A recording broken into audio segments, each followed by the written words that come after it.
الحمد لله والصلاة والسلام على رسول الله وعلى آله وصحبه ومن والاه.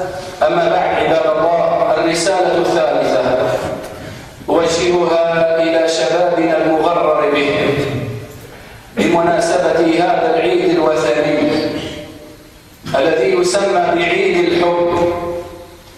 فنحن في زمن كثرت فيه الفتن والآفات، وافترقت الأمم والمجتمعات،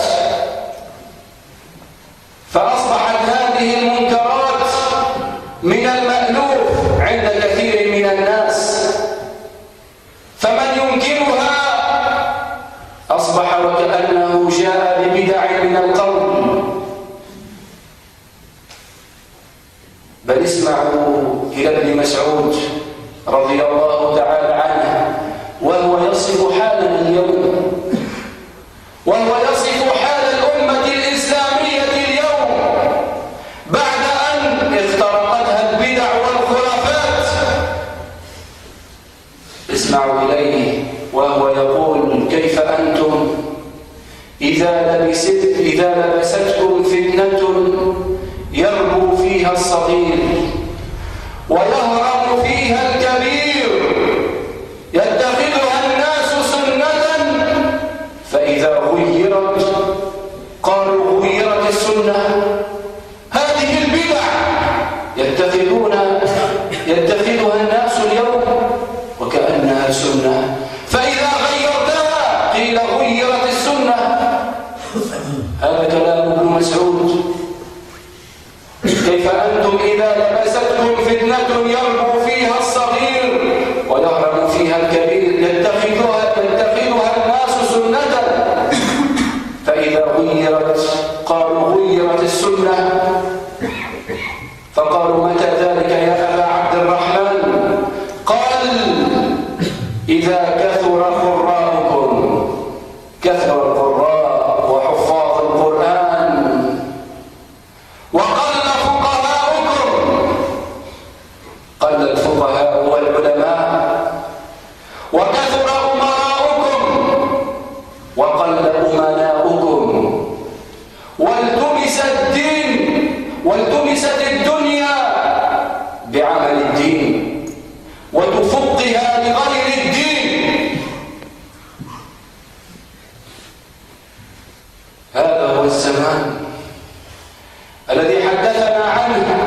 نحن نعيش في هذه الأزمان التي انتشر فيها الباطل، انتشرت فيها البدع والخرافات، بل أصبح أصحابها يدافعون عنها وكأنها السنة،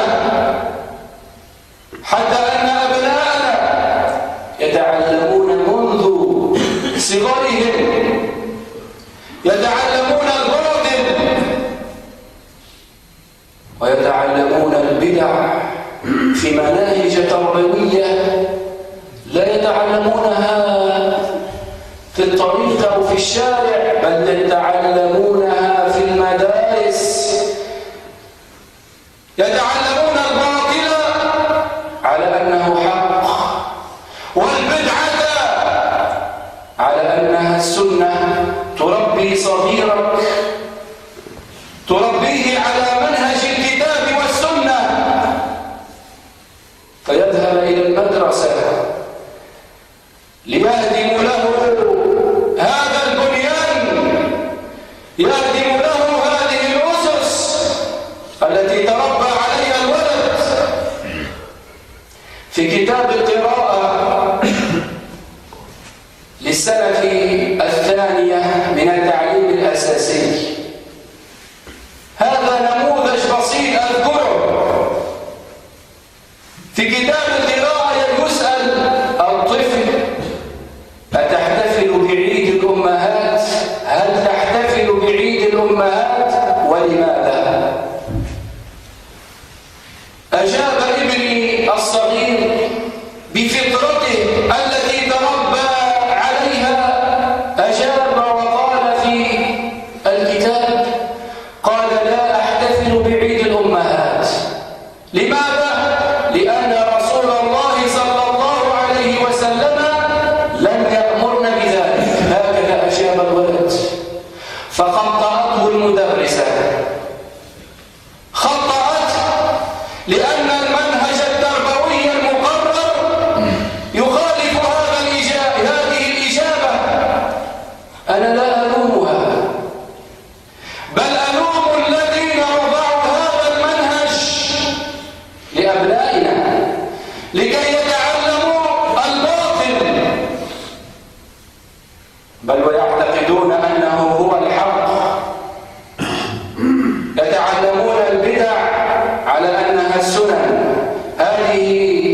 مناهج تربوية جاءتنا من الغرب الكافر ليتعلم أبناؤنا هذه الآفات وهذه المنكرات. الابن يعيش اليوم بين متناقضات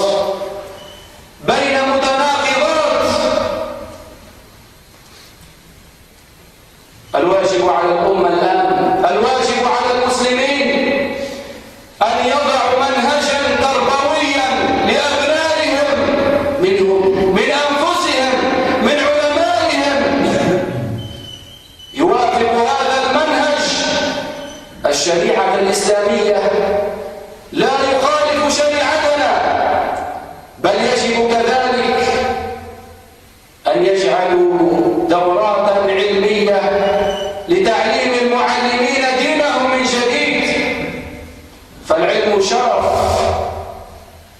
والجهل مصيبة والعياذ بالله. فكيف سيعلمون أبناءنا وهم غير متعلمين؟ ولا حول ولا قوة إلا بالله رب العالمين. عباد الله، اعلموا أن الأعياد من شعائر الأديان، فمن دان بدين احتفل بعيده. احفظوها جيدا. اعلموا أن الأعياد من شعائر الأديان، فمن دان بدين احتفل بعيده. فكيف يرضى المسلم أن يحتفل بأعياد الكفار ونحن معاشر المسلمين ليس لنا إلا عيدان: الإضحى والفطر. لما قدم النبي صلى الله عليه وسلم المدينة، والحديث رواه أحمد وأبو داود والنسائي بسند صحيح، قدم المدينة فوجد أهلها يلعبون ويلهون في يومين، فسأل عن ذلك فقال: كنا نلعب ونلهو فيهما في الجاهلية، كنا نتخذهما أعيادا في الجاهلية.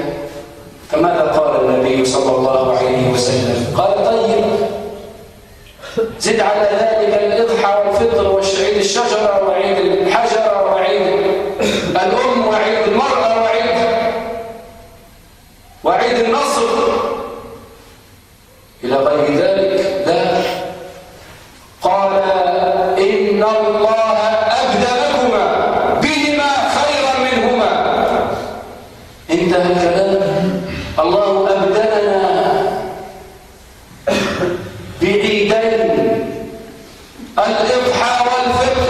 هذا الحديث ينسف قاعدة إحداث الأعياد في الإسلام. فعيد الحب عيد وثني، وهو شعيرة من شعائر الكفار، والنبي المختار صلى الله عليه وسلم يقول: من تشبه بقوم فهو منهم. أصل هذا العيد عيد زنا وخنا وفجور. فبعد أن دخل ذلك الراهب القسيس المسمى قرنطين السجن وتعرف في السجن على بنت السجان، ووقع معها في قصة غرامية، وصل معها إلى قصة نهايتها معروفة، ولا حول ولا قوة إلا بالله. فبعد أن حكم عليه القاضي بالإعدام، أرسل إلى غريمته رسالة في يوم 14 من فيفري، فأصبح هذا اليوم عيدا لهؤلاء الفجرة، لهؤلاء العشاق، لهؤلاء الزنات، ونحن نقلدهم. شبابنا مغرم به، لا يعلم أصل هذا العيد،